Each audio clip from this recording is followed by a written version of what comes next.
Birthday two you हमर गौरव भाई। Happy birthday two you हमर गौरव भाई। खूब नाम करे खूब काम करे, खूब नाम करे खूब काम करे। पूरे मिथिलांचल दुआ करे छेलवाई हो।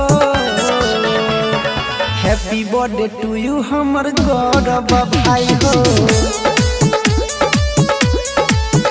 हाँ हैप्पी बर्थडे टू यू हमर गौरव भाई हो।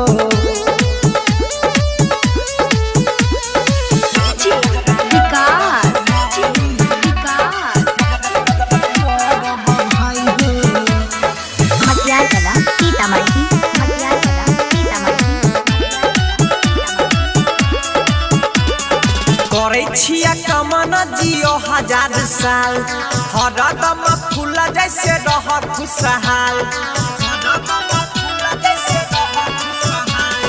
करे छिया कमन जियो 1000 साल, हरदम फूल जैसे रह खुशहाल। सभे सपनवा तोहर राम जी पुराई हो। हैप्पी बर्थडे टू यू हमर गौरव भाई हो। हैप्पी बर्थडे टू यू हमर गौरव भाई हो।